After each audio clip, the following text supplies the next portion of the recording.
കേരളത്തിൻ്റെ ചരിത്രം പറയുന്ന സമയങ്ങളിൽ എപ്പോഴും ചർച്ചയാവുന്ന ഒന്നാണല്ലോ കേരളത്തിലേക്കുള്ള മൈസൂർ ആക്രമണം എന്നത്. ഹൈദർ അലി സൃഷ്ടിച്ചെടുത്ത മൈസൂർ ഭരണമേഖലകൾ കേരളത്തിലേക്കും വ്യാപിച്ചു. അതിനുശേഷമാണ് അദ്ദേഹം മരണമടയുന്നത്. സ്വാഭാവികമായും ഒരു വലിയ രാജ്യമേഖല തന്നെ നിലനിർത്താനായി ടിപ്പു സുൽത്താൻ്റെ കൈകളിലേക്ക് വന്നു ചേരുകയുണ്ടായി. ഇംഗ്ലീഷുകാർ, മറാത്തക്കാർ, ഹൈദരാബാദിലെ നൈസാം എന്നിവർ അതിശക്തരായ എതിരാളികളായി നിലനിന്നിരുന്നത് കൊണ്ട് തന്നെ ടിപ്പു സുൽത്താനും നിരന്തരം യുദ്ധങ്ങളുടെ വഴിയിൽ തന്നെ ആയിരുന്നു എന്ന് പറയാം. അപ്രകാരം ടിപ്പുവും കേരളത്തിൻ്റെ മേഖലകളിലേക്ക് പടയോട്ടം നടത്തുകയുണ്ടായാലും കോഴിക്കോട് സാമൂതിരിയുടെ രാജ്യമേഖലകൾ തച്ചു തകർത്ത മൈസൂർ പടയ്ക്ക് മുന്നിൽ കൊച്ചി രാജ്യം അതിവേഗം തന്നെ സന്ധിയിലേർപ്പെട്ട് കപ്പം കൊടുക്കുകയാണുണ്ടായത്. മൈസൂർ രാജ്യമാകട്ടെ കൊച്ചിയെ ഒരു സുഹൃത്ത് രാഷ്ട്രമായി തന്നെ കാണുകയും ചെയ്തു. എന്നാൽ ഈ മേഖലയിലൊക്കെ നിരന്തരം പ്രശ്നങ്ങൾ രൂപപ്പെട്ടിരുന്നല്ലോ. അതിനെയൊക്കെ അടിച്ചമർത്താനായി നേരിട്ടും അല്ലാതെയും ടിപ്പു സുൽത്താന് പലതവണ നടപടികൾ എടുക്കേണ്ടിയും വന്നിട്ടുണ്ട്.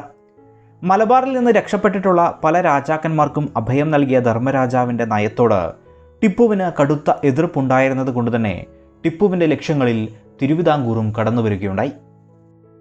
കാരണവന്മാർ ഉണ്ടായിരുന്നെങ്കിലും ചെറുപ്രായത്തിൽ തന്നെ കൊച്ചിയുടെ രാജ്യഭരണം നോക്കി നടത്തിയിരുന്നത് ശക്തൻ തമ്പുരാൻ തന്നെയായിരുന്നു എന്ന് പറയുകയുണ്ടായാലും അപ്രകാരം ഹൈദർ അലിയുടെ വരവ് മുതൽ കൊച്ചി ദേശത്തിൻ്റെ നായകനായി ഉണ്ടായിരുന്നത് ശക്തൻ തമ്പുരാൻ ആയിരുന്നു എന്ന് പറയാം.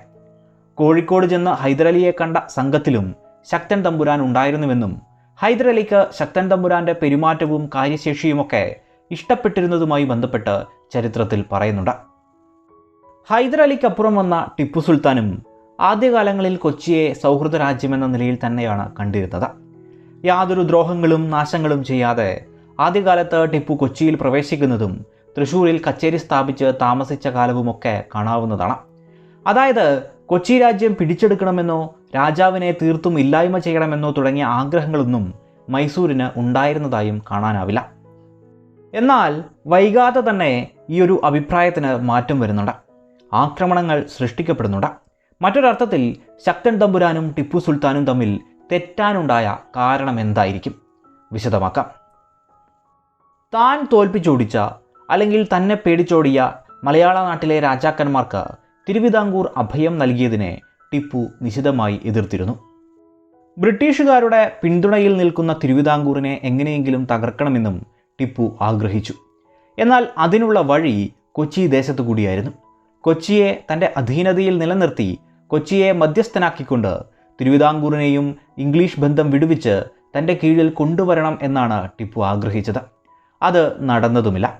അതുതന്നെയായിരുന്നു ശത്രുതയിലേക്ക് മാറാൻ കാരണമായ ഒരു പ്രധാന വസ്തുത. കൊച്ചി രാജ്യം ശക്തൻ തമ്പുരാൻ്റെ നേതൃത്വത്തിൽ മൈസൂരിൻ്റെ ആജ്ഞകളെ നിസ്സംഗതയോടെ നോക്കിക്കണ്ടിരുന്നപ്പോൾ ടിപ്പു സുൽത്താൻ നേരിട്ട് കാണണമെന്നും ഇല്ലെങ്കിൽ വലിയ അനർത്ഥങ്ങൾ ഉണ്ടാവുമെന്നും ഭീഷണി വന്നു. ഇതിനെ തുടർന്ന് ശക്തൻ തമ്പുരാൻ ടിപ്പുവിനെ കാണാനായി പാലക്കാട്ട് കോട്ടയിലേക്ക് യാത്ര ചെയ്യുന്നുണ്ട്. കൊച്ചിയുടെയും തിരുവിതാംകൂറിൻ്റെയും ഒക്കെ സംബന്ധിച്ചിടത്തോളം നിർണായകമായൊരു കൂടിക്കാഴ്ചയായിരുന്നു ഇതെന്ന് പറയാം. ഏതായാലും ഒരു സാമന്ത രാജാവിനെ പോലെ തന്നെ ശക്തൻ തമ്പുരാനെ മൈസൂർ പട സ്വീകരിക്കുകയും അതുപോലെ തന്നെ ശക്തൻ തമ്പുരാൻ ടിപ്പു സുൽത്താന് മുന്നിൽ വിനയത്തോടെ നിൽക്കുകയും ചെയ്തു. അന്ന് ശക്തൻ തമ്പുരാന് 37 വയസ്സായിരുന്നുവെന്നും ഇളയ തമ്പുരാനായിരുന്നുവെന്നും കാണാവുന്നതാണ്. 5-6 സഹായികളല്ലാതെ അന്ന് ശക്തൻ തമ്പുരാനെ ആരും അനുഗമിച്ചതുമില്ല.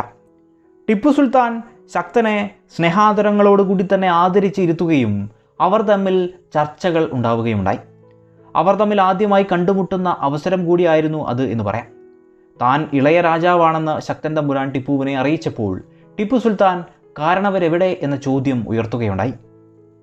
അദ്ദേഹം വൃദ്ധനും അസുഖബാധിതനുമാണെന്നും അതുകൊണ്ട് കൂടിയാണ് ഇത്രയും അധികം കത്തുകൾ വന്നിട്ടും വന്ന് കാണാത്തതെന്നും നിങ്ങളോടുള്ള വിശ്വാസവും അനുസരണയും അമ്മാവൻ പ്രത്യേകം പറഞ്ഞയച്ചിട്ടുണ്ടെന്നും കീർത്തിപ്പെട്ട ഹൈദർ നവാബ് പോലെ നിങ്ങളും ഞങ്ങളെ സംരക്ഷിക്കുമെന്നാണ് പ്രാർത്ഥന എന്നും ശക്തൻ തമ്പുരാൻ ടിപ്പുവിനെ അറിയിച്ചു.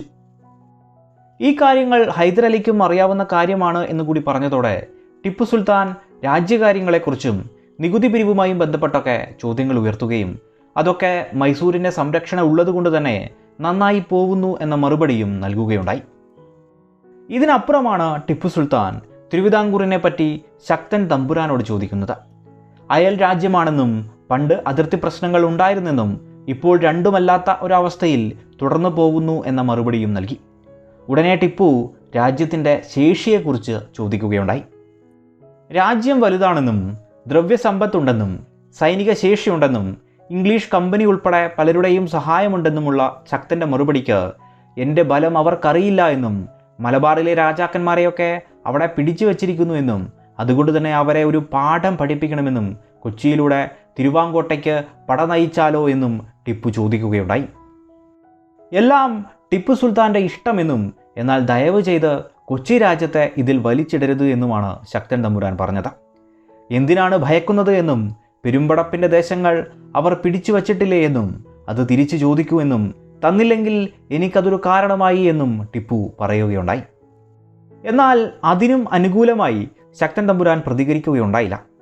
അവരും പടയെ കാത്തു നിൽക്കുന്നുണ്ടെന്നും കൊച്ചിക്ക് അത്ര ശക്തിയൊന്നുമില്ലെന്നും അദ്ദേഹം അറിയിച്ചു. തന്നോടൊപ്പം കൂടാനുള്ള ടിപ്പു സുൽത്താൻ്റെ ശ്രമങ്ങൾ നീണ്ടുപോയി എന്നല്ലാതെ തീർത്തും വിജയിക്കുകയുണ്ടായില്ല. ഒത്താശ ചെയ്യുന്നില്ല എന്നാണോ എന്നും കൊച്ചിയോടുകൂടിയല്ലെങ്കിൽ കൊച്ചിയെ തുരത്തിക്കൊണ്ട് തിരുവിതാംകൂർ പിടിക്കണമോ എന്നും ടിപ്പു സുൽത്താൻ ചോദിക്കുകയുണ്ടായി.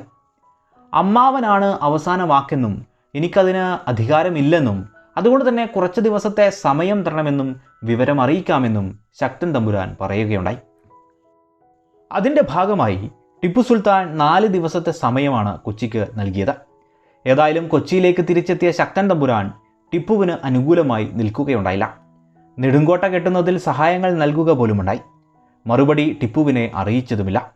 രാജാവ് മനഃപൂർവ്വം അതിൽ നിന്ന് ഒഴിഞ്ഞതാണെന്ന് മനസ്സിലായപ്പോൾ മുതലാണ് മൈസൂർ പട കൊച്ചി മേഖലകളിൽ പല ആക്രമണങ്ങളൊക്കെ നടത്തുന്നതും പല പ്രദേശങ്ങൾ പിടിച്ചെടുക്കുന്നതും. എന്തിനേറെ ഇതിനൊക്കെ മുൻപ് ഇവർ തമ്മിൽ അയച്ചിട്ടുള്ള കത്തുകളിൽ ഇരുവരും നല്ല ബന്ധത്തിലായിരുന്നു എന്നും കാണാവുന്നതാണ്. ചാവക്കാട് മേഖലയിലെ പല പ്രദേശങ്ങൾ ടിപ്പുവിൻ്റെ കയ്യിലായിരുന്നപ്പോൾ അത് കൊച്ചിയുടേതാണെന്ന് പറഞ്ഞ് ശക്തൻ തമ്പുരാൻ ആവശ്യപ്പെട്ടപ്പോൾ ടിപ്പു അത് നൽകുകയുണ്ടായി. അതുപോലെ തന്നെ ശക്തൻ തമ്പുരാൻ്റെ ആക്രമണം നേരിടേണ്ടി വന്ന ചിലർ ടിപ്പുവിന് നേരിട്ട് കത്തയച്ചപ്പോൾ അവരെ ഉപദ്രവിക്കരുതെന്ന ഒരു വാക്ക് ശക്തൻ തമ്പുരാനും പാലിക്കുന്നത് കാണാം. അതുപോലെ തന്നെ കൊച്ചിയിലേക്ക് പോകുന്ന പല ചരക്കുകൾക്കുമുള്ള നികുതിയും ശക്തൻ തമ്പുരാൻ ആവശ്യപ്പെട്ടപ്പോൾ ടിപ്പു സുൽത്താൻ ഒഴിവാക്കി നൽകിയതായി കാണാം. അതുപോലെ തന്നെ കൊച്ചി ദേശത്തിനുണ്ടാവുന്ന പല ഉപദ്രവങ്ങളിൽ നിന്നും സംരക്ഷണം നൽകാനും ടിപ്പു സുൽത്താൻ പ്രത്യേക ശ്രദ്ധ ചെലുത്തിയിരുന്നു.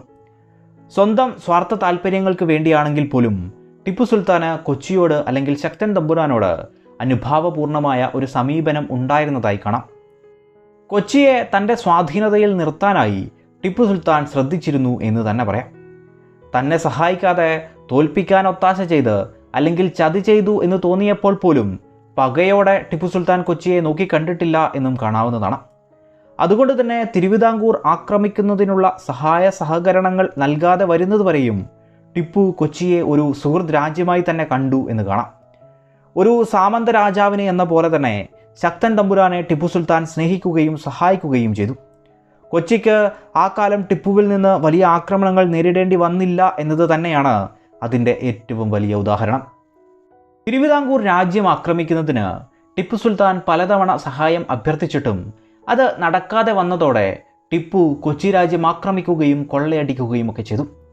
പാലക്കാട് വച്ചുണ്ടായ കൂടിക്കാഴ്ചയ്ക്ക് മുന്നേ തന്നെ ടിപ്പുവിൻ്റെ മുന്നേറ്റത്തെ തടയാനുള്ള ഒരുക്കങ്ങൾ തിരുവിതാംകൂറും ഡച്ചും കൊച്ചിയും ചേർന്ന് നടത്തിയിരുന്നു എന്ന സംഗതി ടിപ്പുവിൻ്റെ പട തെക്കോട്ട് നീങ്ങി നെടുങ്കോട്ടയിലെത്തിയപ്പോഴാണ് ടിപ്പുവിന് സത്യത്തിൽ മനസ്സിലായതത്രേ. ആ നിമിഷത്തിൽ ടിപ്പുവിൻ്റെ ആക്രമണ വീര്യം വർദ്ധിക്കുന്നതിന് കാരണം മറ്റൊന്ന് തേടേണ്ടതില്ലല്ലോ. നെടുങ്കോട്ട ഭേദിച്ച ടിപ്പു സുൽത്താൻ മുന്നിലെ പ്രദേശങ്ങളെ തകർത്തെറിഞ്ഞുകൊണ്ട് പല ദേശങ്ങളും കീഴടക്കി. മഴക്കാലമായതോടെ പടനീക്കം തുടരാനാവാതെ ആലുവയിൽ തമ്പടിക്കുകയാണ് ഉണ്ടായത്. എന്നാൽ മൈസൂർ പട്ടാളത്തിൻ്റെ ഭാഗ്യക്കേടെന്ന നിലയിൽ അതിശക്ത മഴയും മലവെള്ളപ്പാച്ചിലുമൊക്കെ തിരിച്ചടികളായി മാറുകയാണ് ഉണ്ടായത്. ഈ സമയം ഇംഗ്ലീഷുകാരുടെ മൈസൂർ ആക്രമണം കൂടി വന്നതോടെ തിരുവിതാംകൂർ ആക്രമണമൊക്കെ നിർത്തിവെച്ച് കേരളത്തിൽ നിന്ന് സൈന്യത്തെ പിൻവലിക്കാൻ ടിപ്പു നിർബന്ധിതമാവുകയുണ്ടായി. ഏതായാലും ടിപ്പു പിൻവാങ്ങിയതിനെ തുടർന്ന് കേരളത്തിലെങ്ങും മൈസൂരിൻ്റെ ആധിപത്യം തകരുകയുണ്ടായി. ആ സമയം മൈസൂരും ബ്രിട്ടീഷും തമ്മിലുണ്ടായ 3 വർഷം നീണ്ടുനിന്ന യുദ്ധത്തിൽ മൈസൂർ തോൽക്കുകയും അങ്ങനെയുണ്ടായ സന്ധിയിൽ വലിയൊരു പ്രദേശം തന്നെ ടിപ്പുവിന് നഷ്ടപ്പെടുത്തേണ്ടതായും വന്നു. ഇവിടെയാണ് ടിപ്പുവിൻ്റെ പതനവും ആരംഭിക്കുന്നത് എന്ന് പറയാം. ടിപ്പു കീഴടക്കിയ കേരള മേഖലകളൊക്കെ ബ്രിട്ടീഷിൻ്റെ നിയന്ത്രണത്തിലേക്ക് വരികയുണ്ടായി. ഈ സമയം സാമൂതിരിയും കൊച്ചി രാജാവുമൊക്കെ ഇംഗ്ലീഷുകാരുടെ അനുകൂലികളായി സ്വയം പ്രഖ്യാപിക്കുകയും ചെയ്തു. ഏതായാലും ആ യുദ്ധത്തിനൊക്കെ മുന്നേ ശക്തൻ തമ്പുരാനെ ബ്രിട്ടീഷുകാർ നോക്കിക്കണ്ടിരുന്നത് ചാരക്കണ്ണുകളോടെയായിരുന്നു. ശക്തൻ തമ്പുരാനും ടിപ്പു സുൽത്താനും തമ്മിൽ ബന്ധമുണ്ടെന്നും അതുകൊണ്ട് തന്നെ ഇംഗ്ലീഷ് കമ്പനി ഉദ്യോഗസ്ഥന്മാർ ശക്തൻ തമ്പുരാനെ പ്രത്യേകം നിരീക്ഷിക്കണമെന്നും പറയുന്നുണ്ട്. ആദ്യകാലങ്ങളിൽ കൊച്ചി ഇംഗ്ലീഷ് ബന്ധവും അത്ര സുഖകരമായിരുന്നില്ല എന്ന് കാണാവുന്നതാണ്. ഏതായാലും ടിപ്പു സുൽത്താനും ശക്തൻ തമ്പുരാനും തമ്മിൽ പലകുറി കത്തിടപാടുകളൊക്കെ നടത്തിയിട്ടുണ്ടെന്നും ടിപ്പു കൊച്ചിയെ ഒരു സാമന്തരാജ്യമായി പരമാവധി കണ്ടിരുന്നുവെന്നും കാണാവുന്നതാണ്.